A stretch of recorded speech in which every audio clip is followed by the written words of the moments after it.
Our guest speaker today is Ann Elliott. She's founder and CEO of Celertis, which is a consultancy company. Ann brings over 25 years of logistics, marketing, and general management experience to her clients. Prior to founding Celertis, she managed a third-party warehouse for CHEP USA, which is the largest pallet and container pool in North America. As an operations manager with Excel Logistics, she managed the Kellogg's company's largest distribution center. At the Ingram Book Company, Ann helped develop and implement a warehouse management system for 7 distribution centers, each with radio frequency capabilities and real-time inventory status for more than 350,000 SKUs, with stock-keeping units. Ann also worked at the brand management and product development areas for Hallmark cards, and this marketing experience enables her to assess how sales, marketing, and customer service functions relate to various logistics matters. Ann is actively involved in all consulting projects and is often viewed by clients as an extension of their team in providing both experience, leadership, and specific subject matter expertise. In a recent engagement, Ann served as interim vice president of operations for a high-growth company. Additionally, Ann shares her expertise through speaking and training events. She has addressed audiences at the Warehouse Education and Research Council and the Supply Chain Expo and the National Confectioners Logistics Council. In 2008, Ann was named Logistics Professional of the Year by the Metro Atlanta Chamber of Commerce. And Ann is also a past president of the Council of Supply Chain Management Professionals, which is the Atlanta Roundtable here. She's former Roundtable advisor and former chair of CSCMP Roundtable IT Committee, and also served as finance chair for the CSCMP Annual Conference, and received the President's Award for Distinguished Services from the CSCMP Roundtable, which she is also named one of DC's magazine's Rainmakers. Ann graduated cum laude from Duke University and was elected to the Duke Alumni Association Board of Directors in 2004 and to the Executive Committee in 2007. She's a past president of Duke in Atlanta and a recipient of the prestigious Charles A. Dukes Award, the university's highest honor for volunteer services. So with that said, let's please give Ann a warm welcome. Thank you, Ann. Thank you very much. Nice to be here. So how many people in the room are already entrepreneurs? Great. How many people in the room think they may want to be entrepreneurs? Excellent. Okay, good. This ought to be fun. All right, and let's see if we can drive now. So let me ask you, how many of you think that you have been exhibiting entrepreneurial tendencies from a fairly young age? Okay, me too. Me too. Look familiar? How many people babysat for young people and got money to be paid for babysitters? Lots of females in the room. How many sold Girl Scout cookies? Yeah, see, we have a room full of entrepreneurs. Okay, well, that's really what I'm going to talk about today is entrepreneurial qualities and skill sets and how those have helped guide my career and shape my professional life. And John asked me to give you some specific skill sets and things that I think are important to embody as you move into an entrepreneurial role or even as you move through your work life. So curiosity and the willingness to approach people. What do we call that? We've come up with a buzzword for that. I thought I heard it. Yeah, I heard it from someplace. Networking, right. That's what we call networking. So I think it's really important in life to have a natural curiosity about people. The person sitting next to you, the executive you meet in a meeting, not just what they do in their professional world or their day job, but what their beliefs are, what their values are, what the experiences are that they've had in their lifetime, all of those things. And I think that's the willingness to approach people is also really important. You can bet that the kids in this, in this lemonade stand probably did best when they were reaching out to their neighbors and actively engaging their friends and peers rather than just sitting behind the lemonade stand drinking up all the profits, right? All right, so the next thing is the natural tendency to want to work hard. Why do you think I have work in quotation marks there? Yeah, work is kind of a relative thing in my world. Sometimes you find things that you enjoy doing so much that it's almost hard to call them work. And I'm going to talk about that today because I think the best path you can be on is the one where work doesn't really feel like work to you. You're so engaged and invigorated by it that you're willing to get out of bed in the morning and go. In fact, you're not even willing, you're eager to get out of bed in the morning. Do whatever it is that you like to do. Also, I think it's really important for people who are getting into entrepreneurial activities or think they may want to know that it's really important to get experience. And I'm going to spend some time talking today about what Professor M, I want to call him Dr. John, but Professor M was saying about all of my different background and experiences that I've brought. So we'll cover that. Another thing that I've learned is that I believe it's really important to balance your intellect with your intuition. How many people think they have intuition? Excellent. I can guarantee you everybody in this room, everybody in this campus, everybody has intuition. It's a matter of whether you can be quiet enough to hear that still small voice that occasionally gives you great information. So I think it's really important to balance intellect and intuition. Another thing, same small voice, guidance. Many sources of guidance. You can get guidance through a meditation practice. I get some of my best guidance from some of the clients that I work with. And they inadvertently give me all kinds of clues and valuable information just because I'm willing to listen. So guidance can look a lot of different ways, and we'll talk about that. By the way, if you're writing all this down, and I see some of you are, there's a slide at the end, and I'll put all these up again. So if and I think we'll have a little quiz to see who can name them all at the end too. Joking. I call this panoramic. Everybody know what panoramic is, right? See the whole landscape 360 degrees, as well as peripheral vision. What's peripheral vision? Right. Peripheral is everything that's going on outside of that narrow window that you want to focus on. So I think it's really important to not only have focus, which is what most people would tell you. You have to be very focused if you're an entrepreneur. Well, that's partly the case, but I think there's also a lot of benefit to being able to acknowledge things that are going on around you. And I'll show you how that's played a role also. And last, but absolutely most important, is the practice of expressing gratitude. Why is it important to express gratitude? Yeah, show appreciation. Also, what's the saying where attention goes, energy flows, or maybe it's the other way around? What you focus on definitely expands, right? So if you focus on all the good things that you have in your life, the opportunities that you have, the great clients that you have, the gifts that you're given, I believe that you'll find that that expands. And to that point, actually, John heard this story earlier, driving to your campus today, a client of ours who we've worked with for 15 years now just offered us an increase of, I'm guessing it's probably going to be about double the business that we've been doing with them for the last 10 years or so. So you guys must be my lucky charm, right? March 15th is a good day. So let me start with a little bit of my story. I'm a fifth-generation Kansas Cityan, and you probably think of barbecue and jazz music when you think of Kansas City, and there was a lot of that too. My parents were both working professionals and encouraged me to start working. So beyond the lemonade stand and the Girl Scout cookies, I started working in a bookstore when I was about 13 years old. And Rainy Day Books is a great story because if you're at all familiar with the book industry or you enjoy going to Barnes & Noble or Borders and shopping and looking at all the books, you'll know that there are many Borders stores that are closing right now. And also that it's a hard time for some of the independent booksellers, independent anything, the people who aren't part of chains but that are small companies. Sometimes that's a very hard thing.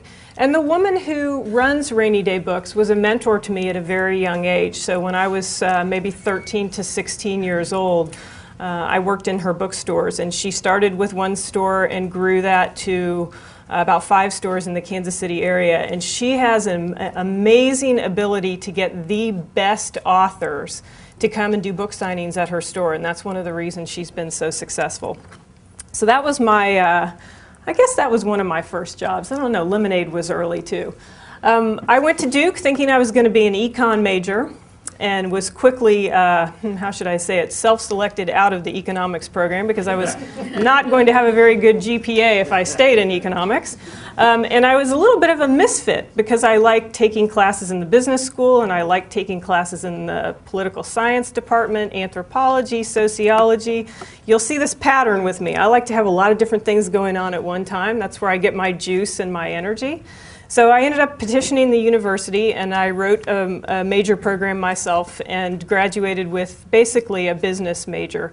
I think if you look at my college records, it says advertising, public relations, and communications. But the coursework itself involved everything from psychology to business school. So it was a lot of pieces from different areas. The other thing I'll say along the lines of entrepreneurship is I worked all 4 years that I was at Duke also. I ran the student health insurance office, which was very interesting, and it was great because I could tailor the hours of the office to meet my academic schedule, which was huge. Because I was the only person in the office and we just had a small area on campus, it was great. I could go and take my books and study and be there to help people who needed assistance with health insurance issues. The other thing that I did was really fun, and this was a paid job also. This was a few years ago, so we were back when it was really cool to have a video yearbook. You know, now we have everything on the internet, but at the time, boy, we made those VHS tapes that were video yearbooks. And so we thought we were very cool, and I got a job with a group of recent alumni, so they were people who were in their early 20s, and we produced the university's first video yearbook. So that was another one of my jobs. As John mentioned, I worked for Hallmark Cards back in my hometown of Kansas City. And I want to just talk quickly, and you'll see more of this in the presentation. I had opportunities when coming out of Duke to work in brand management at Procter & Gamble. I would have been developing the marketing for Stain Guard Bounce. I had an opportunity to work for Anderson Consulting, which is now Accenture. And I had a job offer from Hallmark. Why do you think I picked Hallmark? Somebody said it already, fun and creative. Was not the most lucrative of the three offers. In fact, I think it was actually the lowest of the three offers. But at 22 years old, I got to manage the Peanuts and Garfield brands. And that was the most fun thing I've done. Who reads Peanuts or Garfield or is at least familiar with the characters? How would you describe Garfield? Funny. Funny, what else? How about sarcastic? Anybody think Garfield just has an unbelievably sarcastic sense of humor? Well, guess what? So does Jim Davis, who draws the cartoon strip, and he was the primary person that I worked with to develop the Garfield product line. John mentioned Ingram, and I want to talk about that, one, because it was the beginning of my distribution career. I didn't know anything about distribution from college or supply chain or logistics. But a company hired me to help them manage the transition of a distribution center from Maryland to the state of Virginia. And I was really hired because I had good organizational skills, a lot of energy, and I was willing to learn.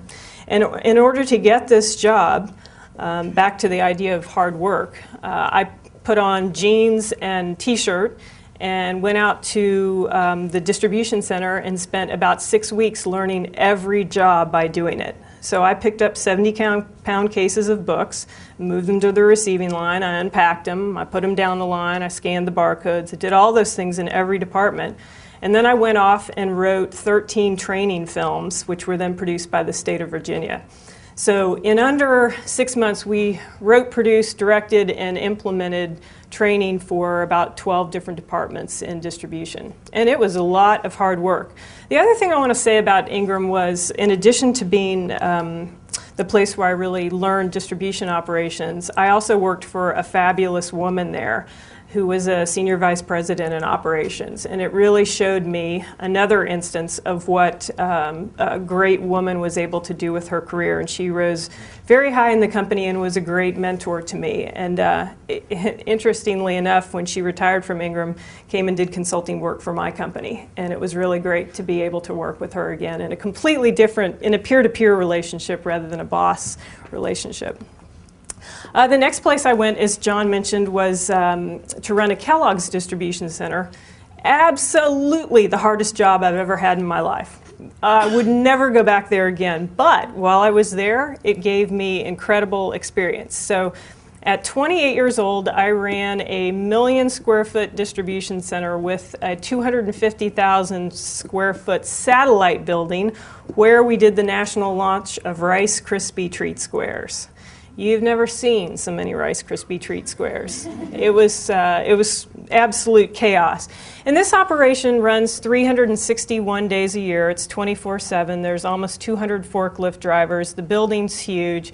You can't find anything when you need it. It was terrible. And I was the 4th operations manager in 3 years. So here's a tip for you. If you're interviewing for a job, ask who had the job before you and ask why they left. Because had I known what I knew after I got to Excel and Kellogg's, I might not have taken that job. But again, there are no wrong paths in life, and everything that I learned there helped shape me for the roles that I've had subsequently. So from Excel, I went to a company called CHEP USA. Anybody familiar with CHEP? Well, you can see their product up there. That's why I put it in this graphic. They make a hardwood blue pallet, and the thing that's unusual about this pallet is it's recycled. So it goes in the door of Procter & Gamble and comes out the door at Publix, and it's made its way all the way through the supply chain holding Tide detergent or whatever the product is.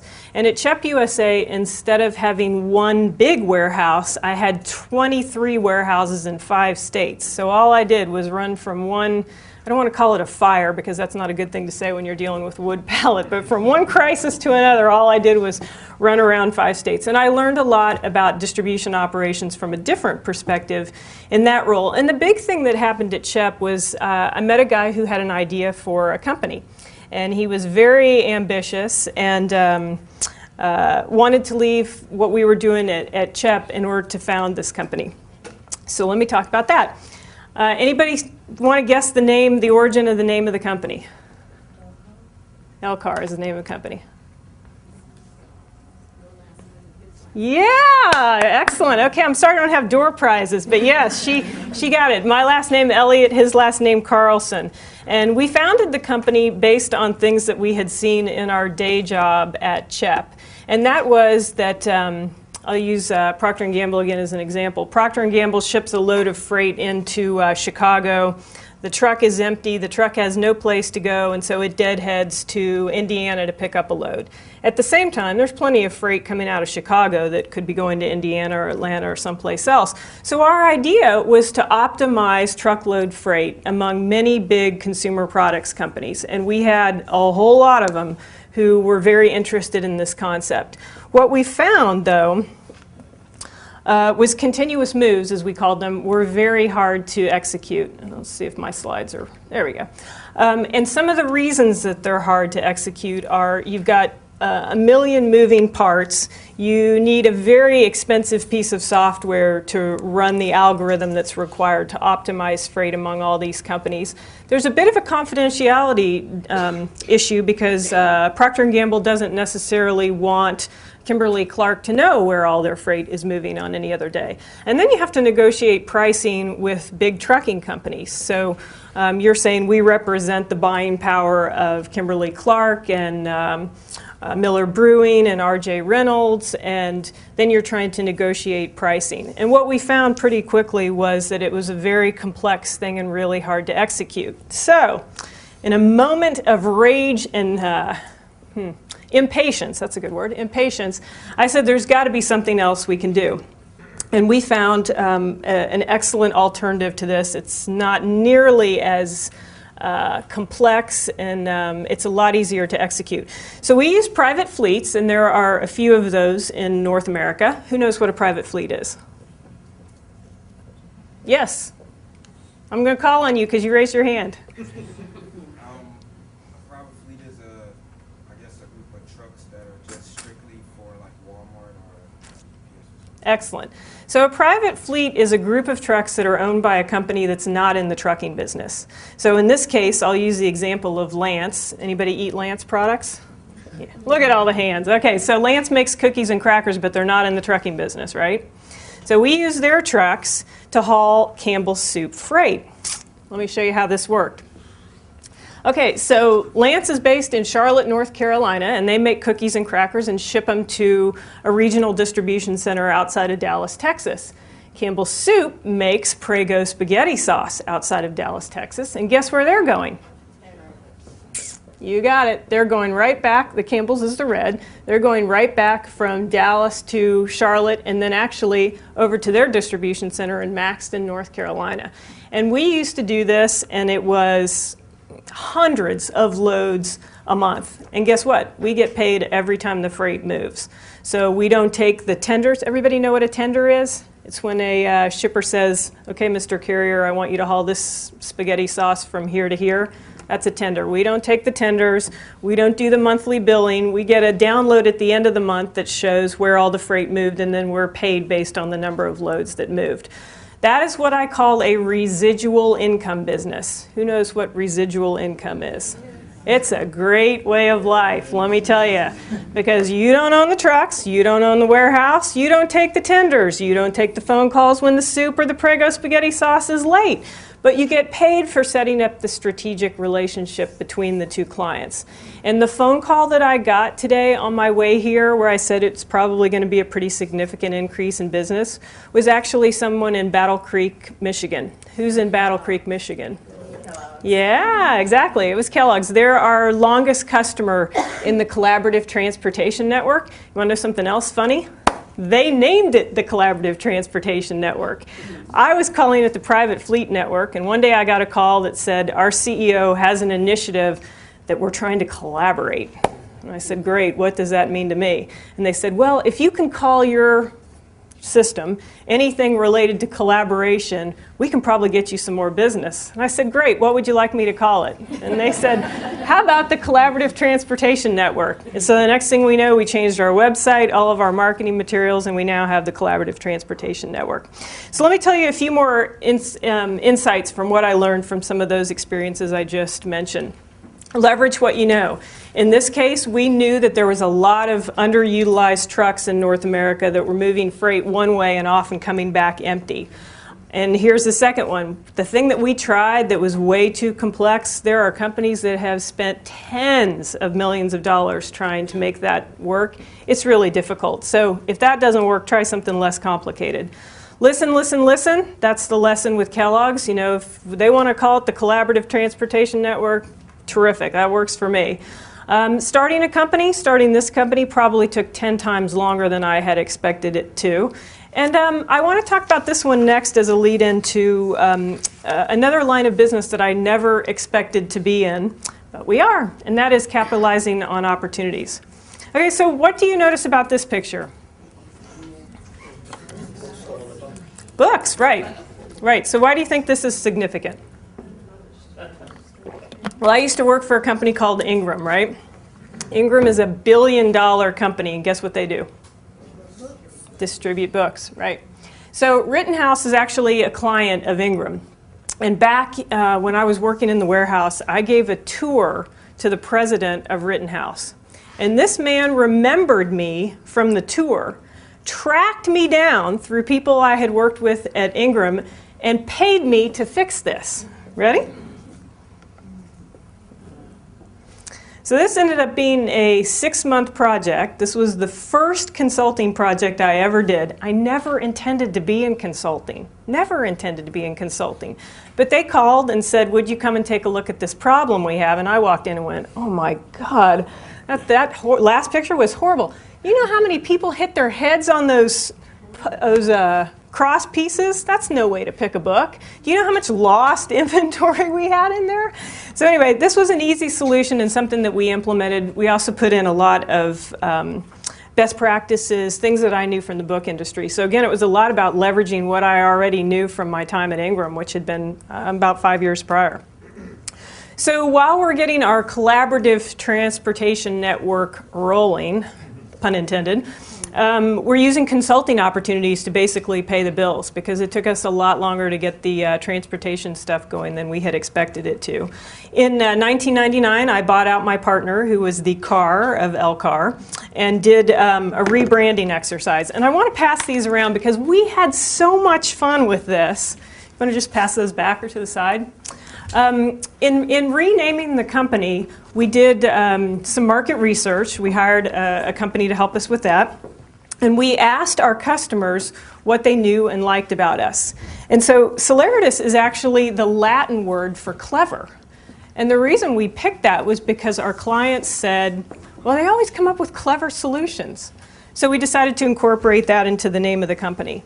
And the cards that I'm passing around, and they're all the same, so you can take one and pass it on. The postcards describe a little bit, excuse me, about our business. Can I borrow this for just 1 second? So this was a graphic designer who, how many people shop at Target? Yeah. This is a graphic designer that I found in 1999 when we rebranded. He has now gotten so big that his products are in the gift wrap and greeting card section at Target. I almost fell down. I recognize John's work anywhere I go, and he is excellent. So this says, a truck heads south 3 times a week to deliver 30,000 cans of soup. Sound familiar? And about 3 times a week, it comes back with nothing but the driver, a cup of coffee, and a jelly-filled donut, which leaves 4,500 cubic feet of truck doing nothing but listening to Jerry Lee Lewis. Don't you love that? Yeah. I wish I could claim credit for that creativity, but that was something that John came up with to help our clients understand what we do, but from a fun point of view. Okay, so how do people find us? Anybody want to guess?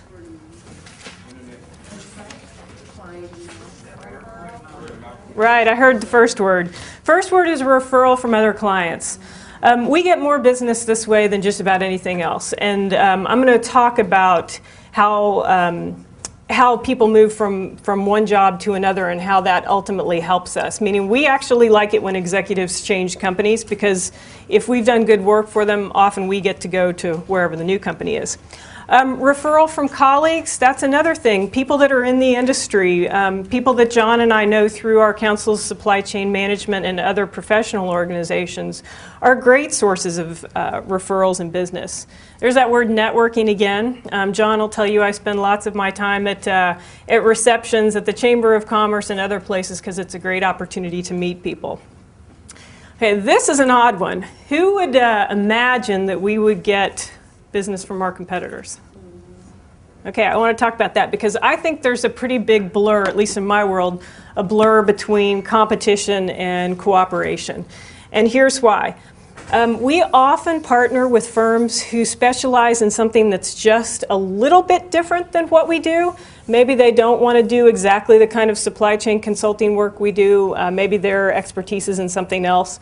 So often we'll partner with them. I also greatly believe in the concept of pay it forward. And so if there is somebody who I can't use on my staff, their skill set isn't fitting a project or something like that, I'm happy to refer them someplace else. And I use a lot of people in a contract basis, which means they're not employees, but they're working for me on a contract basis, who often work for other firms. Why is that good for me? Why would I want to do that? Yeah, for one thing, they're not on payroll, so I don't have to pay them unless they're working. That's a huge benefit. The second thing is, I want them to have as much experience as they can, because whatever experience they're getting ultimately is going to benefit our clients. So it's great if they're able to work for somebody else. And you know what? Typically, they like working for me, so oftentimes they'll prioritize my projects over someone else's, and that's a good thing too. So let me talk about this. This is the largest project in terms of consulting dollars, the largest project we've done in the history of the company, and it was referred to us by a competitor. And I cannot tell you the name of the competitor, but I can tell you it's a company whose name you would be familiar with. Let me tell you what happened. Food Brands America, anybody heard of this? Be willing to bet you the spunt's paycheck that you have eaten their products, and I'll show you why. Anybody eat at those restaurants? They make all the meat toppings and all the meat products that go into those facilities. The company, which will go unnamed, was at Food Brands in 2000 doing a strategy project. Food Brands was at the time, a $4 billion subsidiary of a $17 billion meat processing company. And they were looking at overall strategy for their entire business. And the company that was in there was writing a white paper and a strategy document. And all of a sudden, their distribution center which was in Kansas City, ironically my hometown, imploded. I mean, everything just, they had people walk off the job, the manager got fired. It's the perfect storm of issues. And guess what? The folks that were writing the white paper don't really do that kind of work. So back to networking. Remember that from the previous slide? A colleague of mine from CHEP called and said, hey, aren't you doing consulting work? And I had never thought that I was going to be in consulting when I founded the company, but I said, yeah, we're doing a little bit of consulting work. He said, do you think you could be in Kansas City the day after the 4th of July weekend? I was like, well, what for? And he said, well, we got a client there that's got a really big problem, and we don't do that kind of work. And so the next thing I know, we are in Kansas City. We have 12 of my consultants who are all experts in food distribution that are working on this. And the reason why is my guys are willing to get dirty, to get their hands, roll up their sleeves, get their hands wet, and in this case, get very cold. And the reason is this is a refrigerated and frozen distribution center, of course, because it holds meat. And so you are anywhere from about 34 to 40 degrees in the cooler and about -7 in the freezer.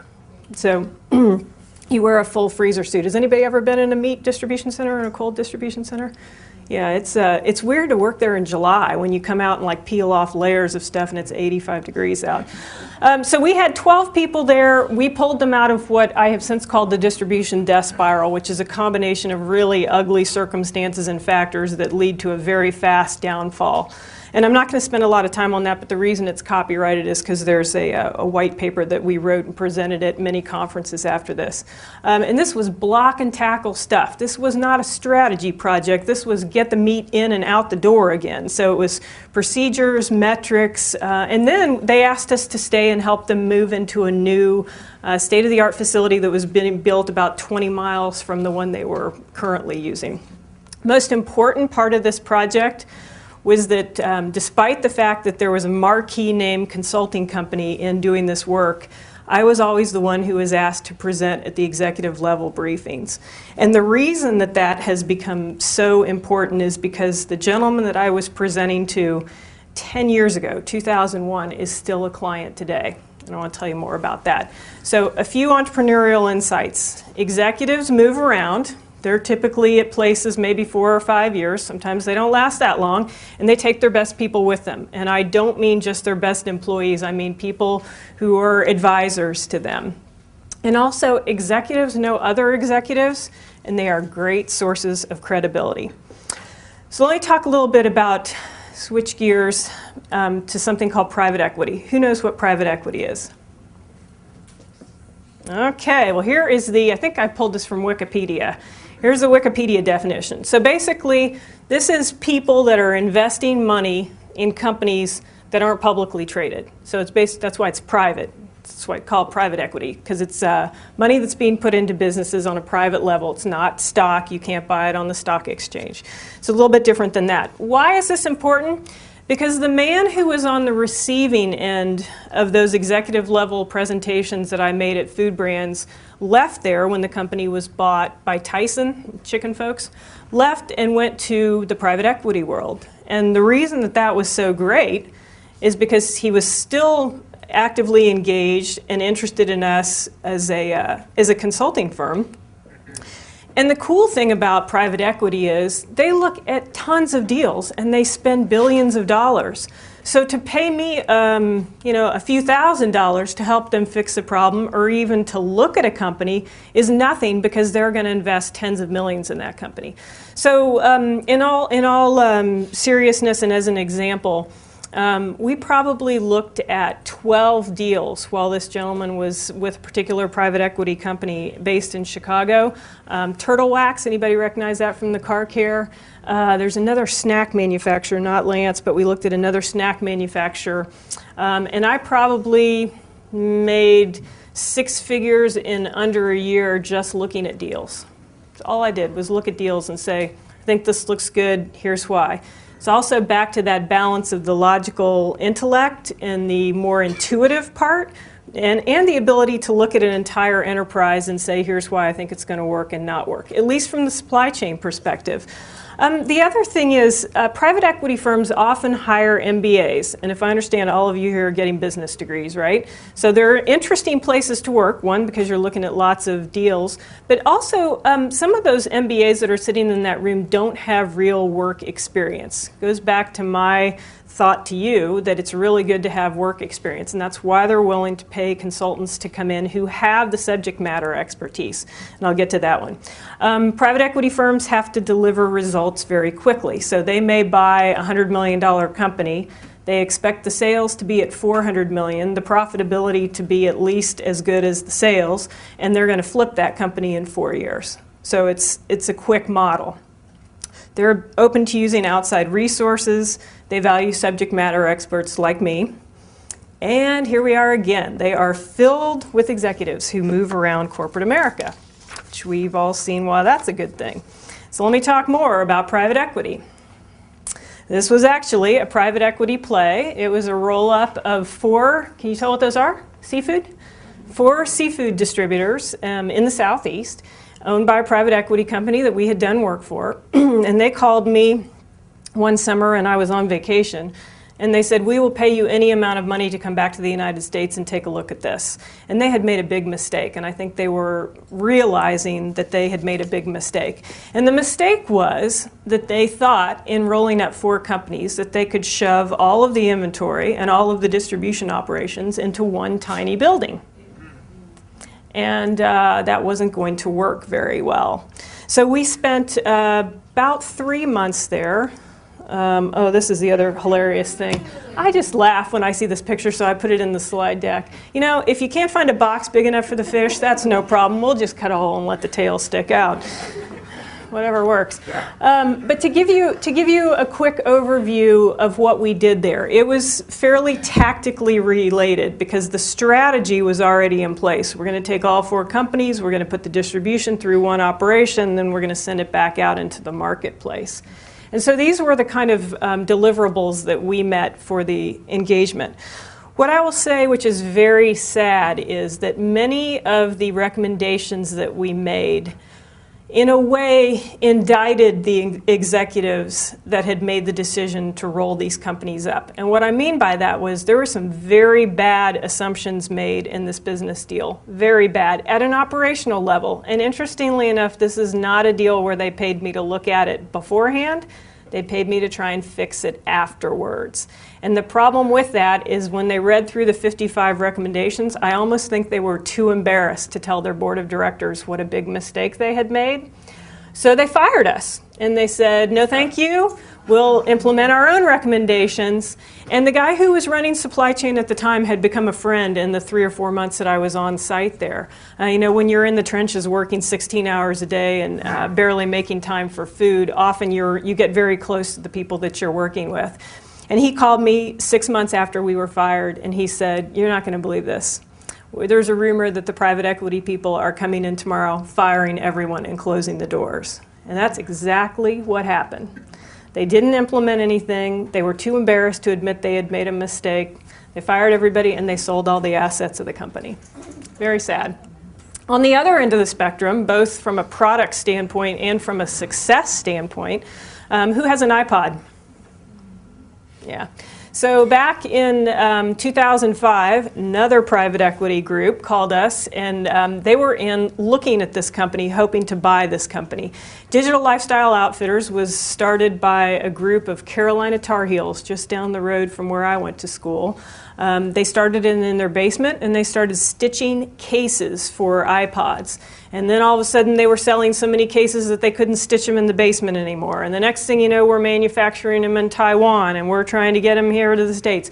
And the company grew very fast, 0 to 60 million in sales in 4 years. That's crazy growth, crazy growth. So I went to help them with a strategy project, and in the middle of the strategy project, they were going to launch the iBoom, which was their first electronic product. So they've been stitching cases and doing what I would call low technology stuff, and here's their first high-tech project. It's a boombox, and it's an electronic thing. It's going into Target, Best Buy, Circuit City, I mean, all the major retailers. And we did what's called a soft launch, which means we put a few thousand into the marketplace, let people buy them, let consumers take them home, and then we look for feedback. Well, in about the first week that we had done the soft launch, there's only a few thousand of these out in the market, we started getting calls from upset customers. And what they were upset about was they put batteries in the thing and took it to the beach, brought it home, plugged it into the wall, and within about 30 seconds they had battery acid all over their living room. The problem was a wiring defect made by our producers and vendors in Taiwan. And so we flew over to Taiwanese engineers and we re-engineered 25,000 boom boxes in 30 days. Exhausting. But you want to sink a company fast? Have a product liability lawsuit. That's a big issue. So what they paid me to reverse engineer 25,000 boom boxes, those are all temps, by the way. We were running 2 shifts, about 60 temps at a time, disassembling boom boxes and putting them back together again. And we made our launch date. That's why we had only 30 days to do it. So that is the success story of the iBoom as opposed to the unhappy ending to the Poseidon adventure. The other thing that I want to mention is a project that we're actually doing now. And I laugh and laugh and laugh about this. Can you guys see what that is?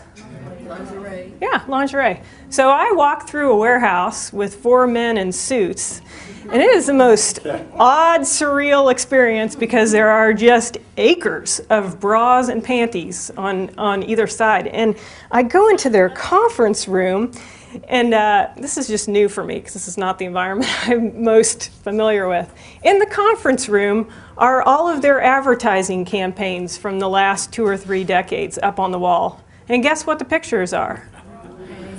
And I'm sitting there going, oh, wow, okay, I don't think I'll eat lunch today. I'm feeling a little overweight. So what we're doing at Maidenform, and again, they found us. They came looking for us because we have expertise in this area.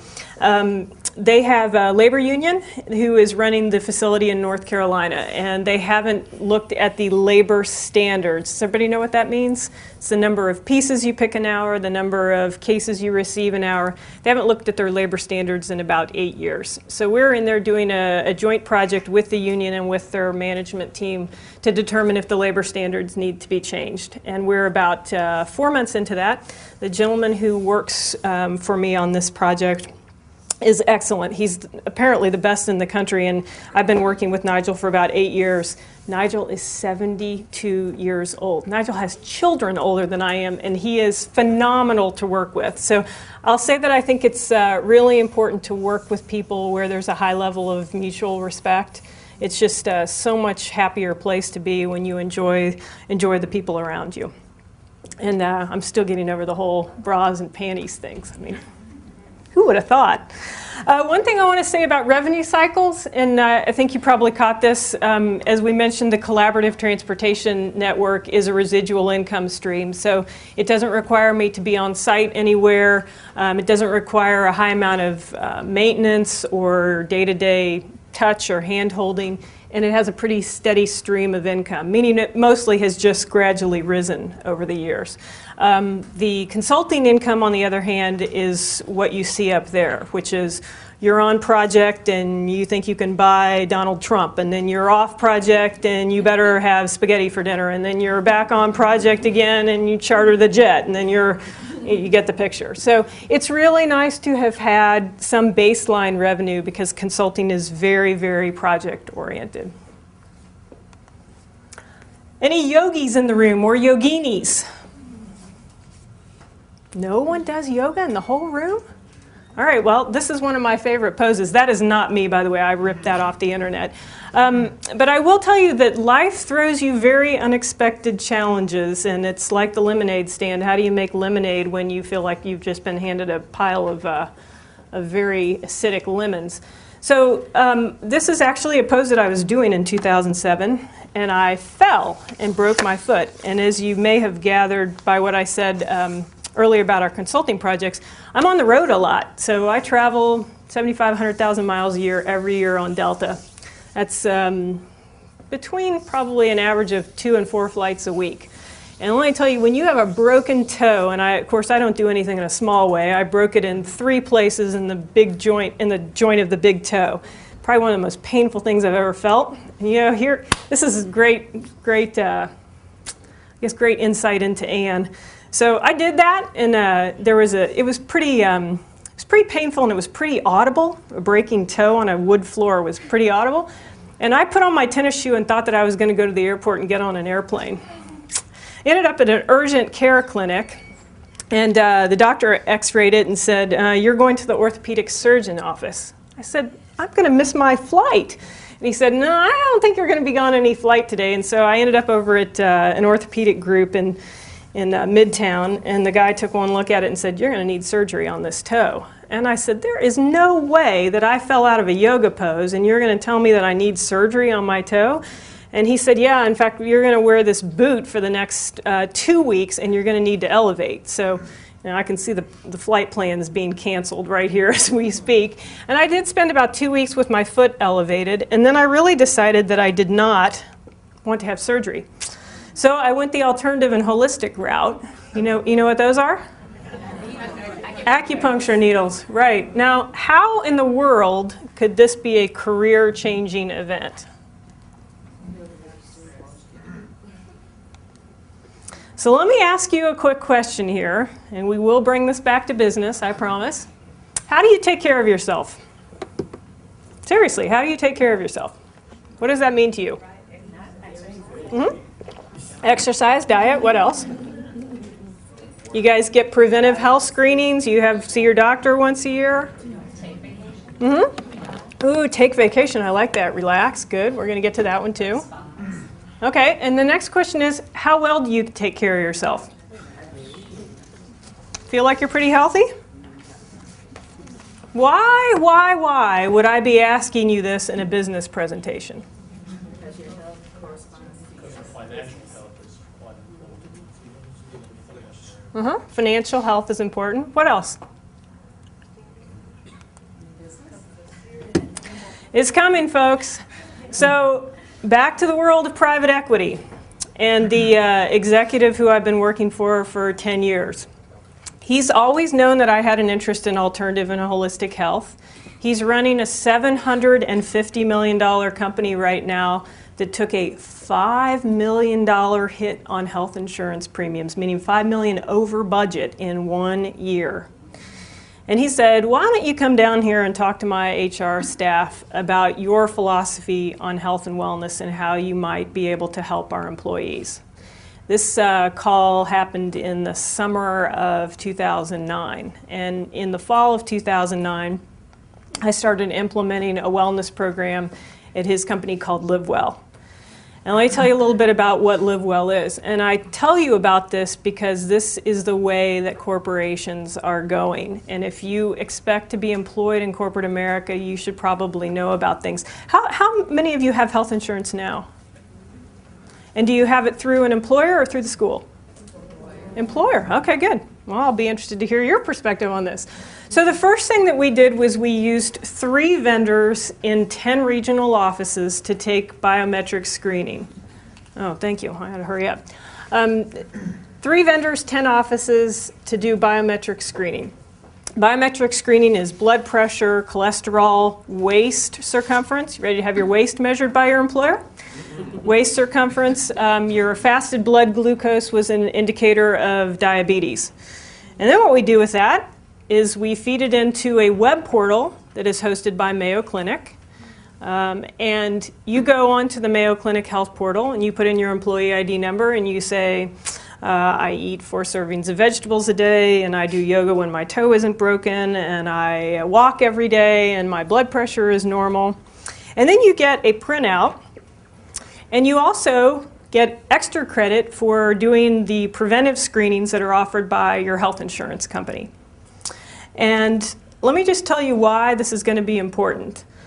There is actually an insurance advantage to the company if you're healthy, obviously a cost advantage. And there is now an advantage to the employee who does the biometric screening and the health assessment because you are able to get a 20 to 30% break on your insurance costs, the portion that you pay, if you do all these things. And those are called participation goals. So you only have to go and do these things. You don't have to be any certain level. The next thing coming, and we're implementing this, are what we call performance goals. So you have to have a body mass index, that's BMI, body mass index, or a waist circumference that is within the range of the CDC in order to get extra credit and additional funding for your health savings account or additional reduction in premiums. So no kidding, we paid to have 1,200 people's waist circumference measured and their body mass index measured in order to see if they qualify for additional benefits in our insurance program. We offer a walking program, we offer pedometers, we offer the Embody Health portal, which is through what I referenced through Mayo Clinic, and this is the way it looks. You get a health assessment for you, personalized for you, and access to all the resources that Mayo Clinic has to offer. From an employer perspective, this is the kind of thing that we see. We don't see that Anne has a waist of 20 whatever and blood pressure of 120/80. We don't see that. What we see is information like this that says, as a population, 37.2% or 250 people are interested in exercise as a method of stress reduction. And so this is what we do with that. We have a portal, and this Catalina Marketing is the company that I'm working with that's in Tampa, Florida. And you can see this is our calendar for this month, and we have a Biggest Loser competition going on that's in teams. So the company is actually encouraging people to form teams, get together, and encourage each other in weight loss. And so we have our weigh-in day on Friday. Let me just talk a little bit about what's in it for the employee, because I've mentioned some of this. So we want employees to be healthy. It's in their best interest. It's in the company's best interest. We're willing to give them a discount on their health insurance premiums if they want to participate in the program. You can get extra contributions to your health savings account, and then we do a newsletter every month. So we publicize people who are active, who are living healthy lifestyles. You can get points. We give away a Wii Fit. You guys know what that is? Yes. Yeah, we give away a Wii Fit as one of our fitness competition prizes. And also, we're trying to build sense of community. On Fridays in the headquarters building, 5 stories, we ask that people not use the elevators. And it actually becomes taboo to use the elevators on Friday, because we ask people on the casual Fridays to use the stairwells to get a few extra minutes of exercise. That's actually something I do too when I travel. I try to use the stairwells in hotels. Like I mentioned earlier, I get juice from being involved in a lot of different things. So in addition to what you saw of Celeritas, I'm involved in about 7 other companies right now. And this is one that fits with the whole wellness theme, and one that we hope to be bringing into corporate America. I work with some teachers also based in Florida who have a mindfulness meditation practice, and we're looking at bringing that into corporate America to help people who are stressed out. That's one of the things that we do in our work lives, is get ourselves overstressed. So you might think as you go into your work world about how well you're taking care of yourself, because I really do think we're going to start to see more and more corporations getting involved in the health and well-being of their employees. All right, so a few more insights as we close here, and we are close to closing. Stay flexible and be willing to reinvent yourself. No kidding, falling out of that inversion pose really did make a big difference in my life. And I was miserable for 2 weeks on my sofa with my foot elevated, but you look at the direction it's taken my career, it's quite interesting. Know what you do naturally, what you do well naturally, and what you like to do, because I think if you can align those things with your professional life, you'll be a lot happier. It's taken me a while to figure that out. Also, if you can surround yourself with good people, that's another one. Put or get everything in writing. I didn't go into this because it's too long a story. We partnered with a company in, I think it was 98 or 99, right around the time my business partner was leaving. It wasn't my deal. It was my partner's deal. He set it up, and of course, after he left, the thing started making a ton of money, which was great for me, except for the fact that the company that we were in partnership with was not giving us our portion of the revenue. And somebody who was an administrative person in my office tripped over this, realized what was happening. Long story short, it took about 3 years and $250,000 in legal fees, but we took him to court. 7-day jury trial in Northwest Georgia. I was in the jury box in the jury stand for 2 days myself as a witness. And we won.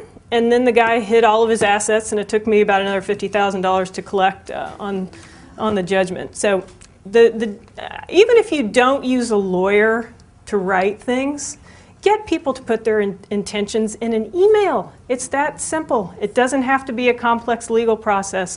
But sometimes when you get people writing their intentions down, your idea and their idea aren't quite the same. Iron that out before you get into something that's producing revenue, because the fighting doesn't begin until the revenue starts to come in. Different business models for different times. I've run my company a million different ways in 15 years. We've had a big office with a lot of overhead and really cool lobby and a lot of cool light fixtures and a lot of expense. We've had people working from home. We have people in different parts of the country, so be willing to be flexible and change the model with the time. Watch for and receive opportunities. I never would have intended to be in the consulting business. It's like, how did that happen?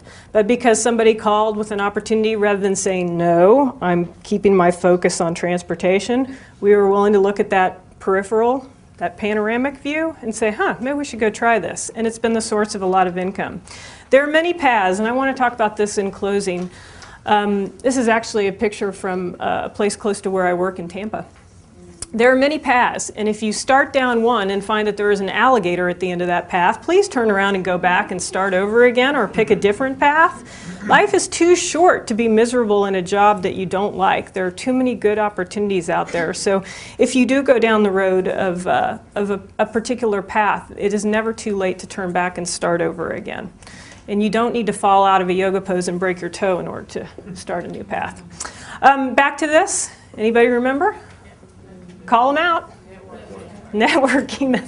What else? There we go. Oh, somebody's written them down. I can tell by the voice. Okay.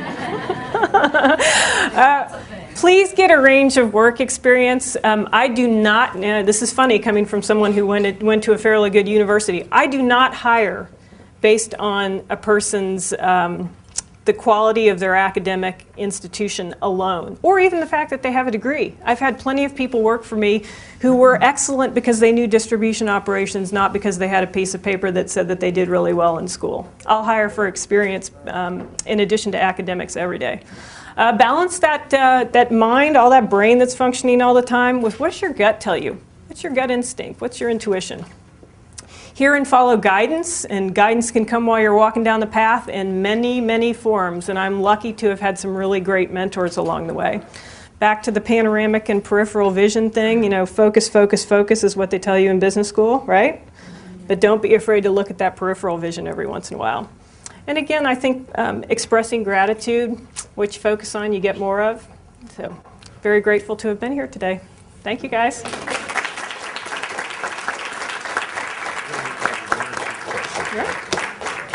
We have time for 2 questions, because I know there's another class coming in here, so we have to do 2 questions. If I talk fast, maybe we can do 3. We're going to start with number 2 questions. Nobody likes to do the first one, so who wants to do the number 2 question? Come on, nobody? There you go. Were you the one that headed the marketing initiative to, rebrand your company? Say again? Were you the one that headed the marketing initiative to rebrand the company, and how did that, benefit you? So the question is, did I head the marketing initiative to rebrand the company? And the answer is yes, in the sense that I was smart enough to know that I wasn't good enough at branding to do it myself. So I hired people to do market research, and I hired people to do the creative work. I wish I could come up with jelly-filled donuts and Jerry Lee Lewis on my own, but that's somebody who's far more creative in that way than I am. Does that answer? Yeah? Yes? I was going to ask, the company that you said, the Poseidon or whatever, did they make accounting mistakes, as far as assumptions, and that's why they... Yeah, her question is about the Poseidon Seafood Distribution Company. Their big mistake was actually a facilities mistake. They thought they could get, what's that thing? I hate to use the S word. They thought they could get 10 pounds of shit in a 5-pound bag. Seriously. In their case, they thought they could get 40 tons of fish in a building that was only going to be able to house 20. And the problem is when you do that, you create a lot of inefficiencies because you have to move stuff around a lot more than if you have space to work. And that was really their downfall. It was pretty much a warehousing distribution issue. One statement before the next question. There should be a signature sheet. Make sure the attendance sheet. Edwin, raise your hand. Make sure you get, whoever has it, make sure you get it. 'Cause I'm missing some Edwin, signature sheets. Edwin, by the way, that is a beautiful Duke blue tie you are wearing. Thank I you. know it's your favorite. Question in the back? What's the pluses or minuses from buying out your partner? Oh, pluses or minuses from buying out my partner? Great question.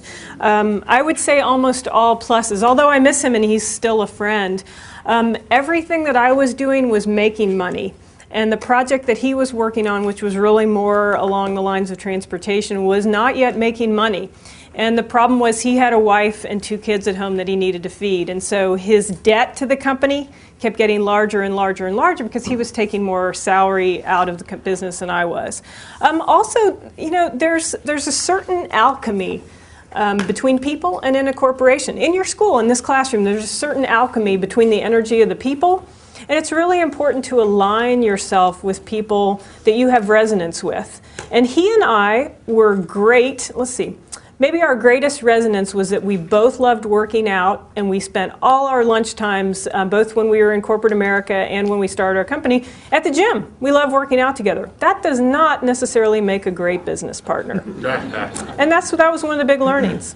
So think about the alchemical equation as well as just the business skill sets. One more question. Yes? You know, I know you talked a lot about the importance of work experience, Mm-hmm. but as a student who's about to graduate, let's say you have a great idea for a business, Mm-hmm. is it more important to actually go out and work at a, you know, get experience at a professional job while working in the business at the same time? Great question. So you remember that my first job out of college was actually at Hallmark? I ran another business at the same time I was at Hallmark, and I often left on my lunch hour and went and worked on that. I was helping somebody who was starting a company that was in educational materials.